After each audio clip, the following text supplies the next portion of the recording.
இன்னும் கல்யாணத்துக்கு 1 மாதம் தான் இருக்குது. எந்த க்ரீம் போட்டால் ஃபேஸ் க்ளோ ஆகும்னு சர்ச் பண்ணிகிட்டு இருக்க உங்களுக்கு தான் இந்த வீடியோ. ஹாய் ஃப்ரெண்ட்ஸ், நம்மளை பலருக்கு முகம் தங்கம் போல் ஜொலிக்கணும், கரும்புள்ளிகள் முகப்பருக்கள் இல்லாத கிளியர் ஸ்கின் வேணும்னு ஆசையாக இருக்கும். அதுக்காக நம்ம ஆயிரக்கணக்கில் க்ரீம்களும் ஃபேஷியல்களும் செலவு செய்கிறோம். ஆனால் உண்மை என்னன்னு தெரியுமா? உங்கள் சருமத்தோட அழகு 80% உங்கள் உள்ளே சாப்பிட்ற உணவையும் தண்ணீரையும் பொறுத்து தான் இருக்குது. நம்ம உடம்புல 60% தண்ணீர் தான் இருக்குது. ரத்தத்தில் உள்ள நச்சுக்கள், அதாவது டாக்ஸின்ஸ் அதிகமாகும் போது தான் அது முகப்பருவாகவும் மந்தமான சர்மமாகவும் வெளியே வருது. இன்னைக்கு வீடியோவில் உங்கள் ரத்தத்தை சுத்திகரித்து முகத்தை இயற்கையாகவே 10 மடங்கு பிரகாசமாக்கக்கூடிய 5 ஆரோக்கியமான நீர்கள் பற்றி அதோட அறிவியல் காரணங்களோடு பார்க்க போகிறோம். கடைசி டிப் ரொம்ப முக்கியமானது, ஸோ வீடியோவை ஸ்கிப் பண்ணாமல் பாருங்கள்.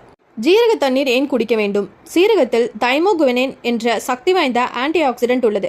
ஆயுர்வேதத்தின்படி நமது வயிறு மற்றும் செரிமானம் சீராக இல்லை என்றால் உடலில் பித்தம் அதிகரித்து முகப்பருக்கள் வரும். சீரகம் செரிமானத்தை உடனே சீராக்குகிறது.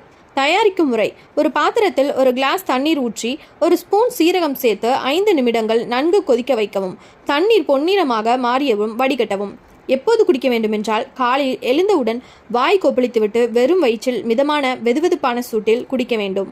லெமன், தேன் மற்றும் வெதுவெதுப்பான நீர் ஏன் குடிக்க வேண்டும்? எலுமிச்சையில் விட்டமின் சி அதிகம் உள்ளது. இது சருமத்தில் உள்ள கரும்புள்ளிகள் மற்றும் பிக்மெண்டேஷனை குறைக்கும். தேன் ஒரு இயற்கை மாய்ஸ்சரைசர். இது சருமத்தை வறண்டு போகாமல் மென்மையாக வைக்கும். தயாரிக்கும் முறை: 1 கிளாஸ் வெதுவெதுப்பான நீரில் அரை மூடி எலுமிச்சை சாறு மற்றும் 1 ஸ்பூன் சுத்தமான தேன் கலந்து பருக வேண்டும். முக்கிய குறிப்பு: கொதிக்கும் நீரில் எலுமிச்சை அல்லது தேன் சேர்க்கக்கூடாது. விட்டமின் சி அழிந்து விடுகிறது. எப்போது குடிக்க வேண்டும் என்றால் அதிகாலையில் வெறும் வயிற்றில் குடிக்கலாம். வெள்ளரிக்காய் மற்றும் புதினா டீடாக்ஸ் வாட்டர் ஏன் குடிக்க வேண்டும்? உடலில் உள்ள நச்சுக்களை வெளியேற்ற இதுவே சிறந்த பானம். வெள்ளரிக்காயில் உள்ள சிலிகா சருமத்தின் நெகிழ்வுத்தன்மையை அதிகரித்து இளமையாக வைக்கும். புதினா இலைகள் முகத்தில் அதிகப்படியான எண்ணெய் சுரப்பை கட்டுப்படுத்தும்.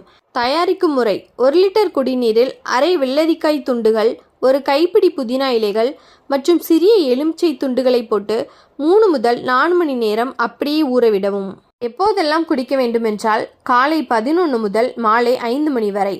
நீங்கள் குடிக்கும் சாதாரண தண்ணீருக்கு பதிலாக இந்த டீடாக்ஸ் தண்ணீரை குடித்து வரலாம். நெல்லிக்காய் மற்றும் கற்றாழை சாறு ஏன் குடிக்க வேண்டும்? நெல்லிக்காயில் ஆரஞ்சு பழத்தை விட 20 மடங்கு அதிக விட்டமின் சி உள்ளது. இது இரத்தத்தை சுத்திகரிக்கும். கற்றாழை சருமத்திற்கு தேவையான ஈரப்பதத்தை உள்ளிருந்து கொடுத்து முகத்தை சுருக்கங்கள் இல்லாமல் பாதுகாக்கும்.